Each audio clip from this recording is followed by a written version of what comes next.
കഴിഞ്ഞയാഴ്ച രാത്രി വീശിയടിച്ച കാറ്റിലും മഴയിലും മറുവക്കാട് സ്വദേശി ജോൺസന്റെ ആകെയുണ്ടായിരുന്ന കിടപ്പാടം നശിച്ചു. കാറ്റിൽ മേൽക്കൂരകൾ ഇളകിപ്പോയി. മഴ പെയ്ത് വീട്ടിലുണ്ടായിരുന്ന സാധനങ്ങളാകെ നശിച്ചുപോയി. എങ്ങോട്ട് പോകണമെന്നറിയാതെ പകച്ചുനിന്ന ജോൺസണും കൊച്ചുത്രേസ്യയ്ക്കും അടുത്ത വീട്ടുകാരും ബന്ധുക്കളും ചേർന്നാണ് അഭയം നൽകിയത്.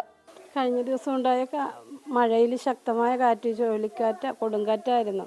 അപ്പം ഞാനും ചേട്ടനും കൂടി ഈ കാറ്റ് വന്നത് കണ്ട് ഇങ്ങോട്ട് പുറത്തോട്ട് ഇറങ്ങാനായിട്ട് വന്നത്.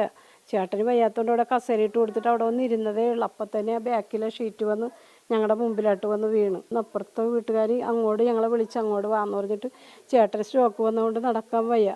ആ വീട്ടിലെ ചേട്ടൻ വന്നാണ് ചേട്ടനെ പൊക്കി അപ്പുറത്തുകൊണ്ടൊക്കെ എടുത്തിയത്.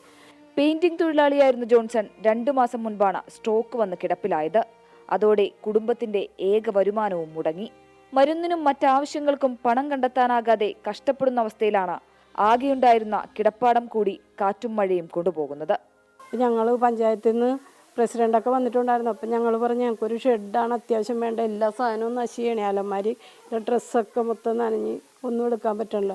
ഒരു ഷെഡ് കെട്ടിത്തരാൻ പറഞ്ഞപ്പോൾ അവർ പറഞ്ഞു 50,000 രൂപയാകുമെന്ന് ആദ്യം പറഞ്ഞത്. പിന്നെ ഇന്നലെ കൊണ്ടുവന്ന് കാണിച്ചപ്പോൾ ഒരു ചേട്ടൻ പറയണം 1 ലക്ഷമൊക്കെ കഴിയും ഒരു ഷെഡ് കെട്ടണമെങ്കിലെന്ന്. അപ്പം ഷെഡും ഇല്ല, വീടും ഇല്ല, ഒന്നുമില്ല. ഇയാളെ വിട്ട് ഞാനിവിടെ പോകാനാണ്.